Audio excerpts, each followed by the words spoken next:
شرم اور حیا نام کی کوئی شے نہیں رہی، عصمت و عفت کا کوئی حساب نہیں، کوئی ذکر ہی نہیں۔ اور گواہیاں کیا ہے؟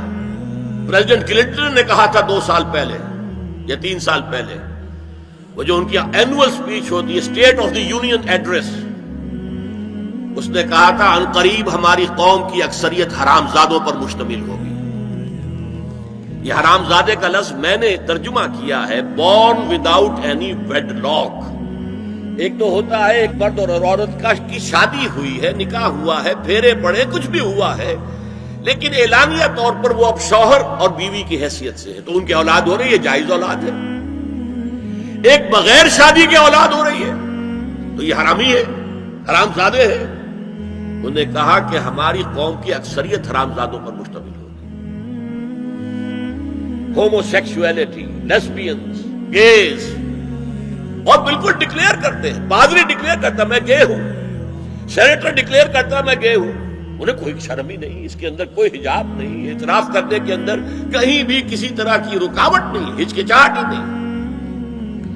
یہ جس کو کہا جائے گا پرمیسو ہیڈونزم، جنسی لذت ہر طریقے سے حاصل کی جا سکتی ہے۔ زنا بالرضا ہو تو کوئی جرم ہے ہی نہیں، ہاں زنا بالجبر ہو تو جرم ہے، بالرضا ہو کوئی جرم نہیں، جرم ہے ہی نہیں سرے سے۔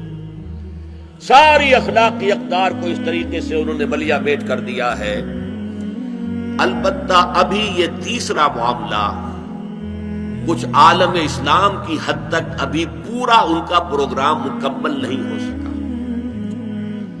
ہمارے ہاں ابھی کچھ خاندانی نظام کی بنیادیں باقی ہیں، کچھ والدین کا ادب ہے، ان کی عزت ہے، ان کی خدمت کو انسان اپنے لیے سعادت سمجھتا ہے، بیوی اور شوہر کے درمیان محبت، الفت، باہمی اعتماد کی کچھ فضا ہے، خاندانی نظام ہے۔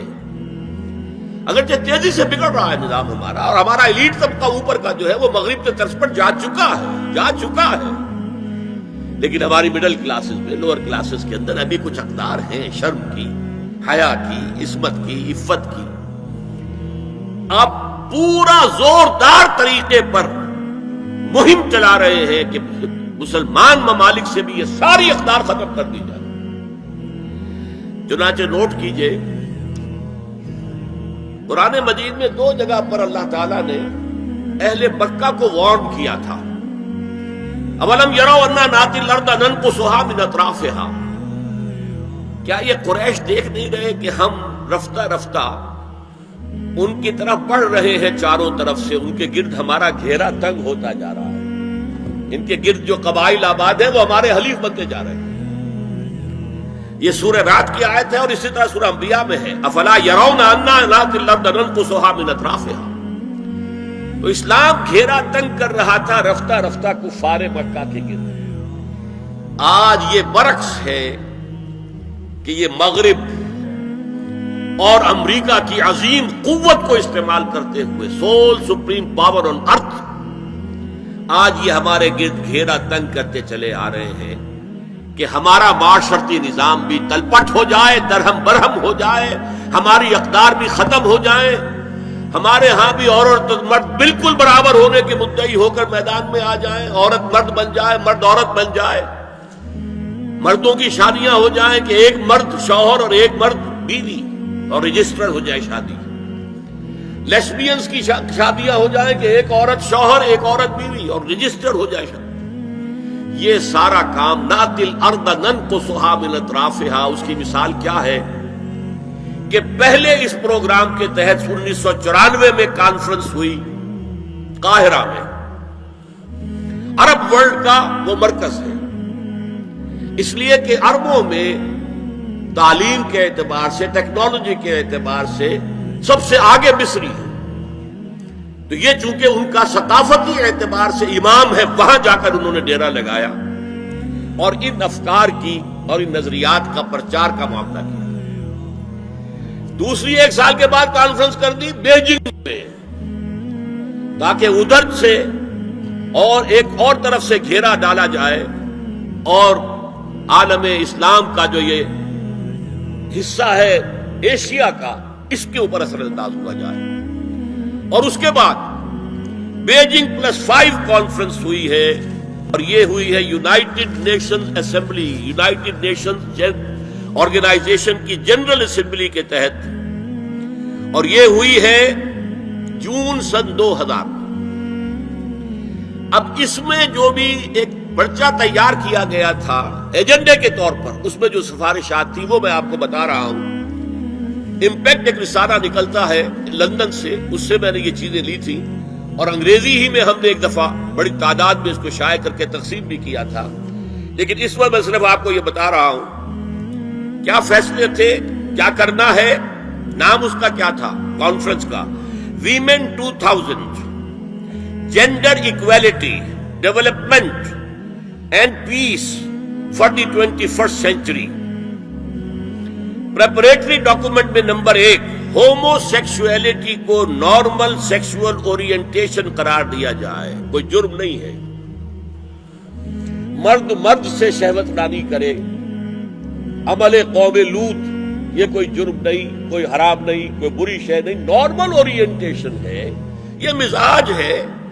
ایک شخص جو ہے عورت سے اپنی خواہش پوری کرنا چاہتا ہے، ایک مرد سے کرنا چاہتا ہے، تمہیں کیا اعتراض ہے؟ ہومو سیکسول میرجز کو تسلیم کیا جائے، جو اب تسلیم ہو رہا ہے۔ یورپ کی کئی ریاستوں میں رجسٹریشن شروع ہو چکی ہے، امریکہ کی، یورپ میں تو پہلے سے ہے، اسکینڈینیوین ملکوں میں پہلے سے موجود ہے۔ نمبر 3، عورتیں گھر کا کام کاج کرنے سے انکار کر دیں یا اس پر ویج طلب کریں، مزدوری دو میں، محنت دو تب ہم کام کریں۔ یہ چولہا جھونکنا، یہ روٹی پکانا، برتن دھونا، یہ اس کے لیے ہمیں اجرت چاہیے، لیبر۔ نمبر 4، عورتیں حمل اور وضع حمل کی جو تکلیف برداشت کریں اس پر بھی شوہر سے اجرت لیں۔ نمبر 5، اگر کسی وقت کسی عورت کی طبیعت آمادہ نہ ہو ہم بستری کے لیے اور شوہر مجبور کرے تو اسے میریٹل ریپ قرار دیا جائے، یہ زنا بالجبر ہوگا جس کی سزا دی گئی۔ شوہر اور بیوی کا معاملہ ہے، وہ بیوی کی طبیعت کسی وجہ سے آمادہ نہیں ہے اور شوہر انسسٹ کر رہا ہے تو یہ میریٹل ریپ، شادی شدہ ریپ، شادی شدہ لوگوں کے مابین زنا بالجبر شمار ہوگا۔ نمبر 6، پروسٹیٹیوشن کو ایک باعزت پیشہ مانا جائے اور ان کو پروسٹیٹیوٹس نہ کہا جائے بلکہ سیکس ورکرز، سیکسول ورکرز۔ جیسے مرد ہے وہ اپنی جسمانی قوت استعمال کر رہا ہے، وہ چلا رہا ہے، کسی چلا رہا ہے، یا وہ کہیں اینٹیں ڈھو رہا ہے، یا کوئی اور دماغی صحت اپنے استعمال کر رہا ہے، ڈاکٹر بیٹھا ہے اس نے لکھ رہا ہے، فیس لے رہا ہے، عورت بھی اپنے جسم کے ایک عضو کو استعمال کر رہی ہے تو وہ سیکسول ورکر ہے اور وہ پیشہ ہے اور وہ باعزت ہے، اس پر قتل کوئی تنظیم نہ ہو۔ 7، وراثت اور طلاق میں بالکل برابری، کوئی فرق نہیں۔ اب یہ خاص چیز تو معلوم ہوتا ہے کہ اسلام ہی کو ہدف بنا کر انہوں نے ایجنڈے میں شامل کیا۔ اس کا نام ہے سوشل انجینئرنگ، معاشرتی تعمیر نو۔ پرانی تعمیر، وہ جو مولانا روم نے کہا تھا کہ اگر کوئی پرانی عمارت ہے نئی بنانی ہے تو پہلے گرانی پڑے گی، اولا تعمیر را ویرا کنن، تو پہلی تعمیر گرائیں گے تو دوسری بنے گی۔ لہذا یہ سارا سٹرکچر جو ہے سوشل، یہ ختم کر کے یہ نئی سوشل انجینئرنگ ہے جو ہمیں کرنی ہے، اور اس کا سب سے بڑا ٹارگٹ عالم اسلام۔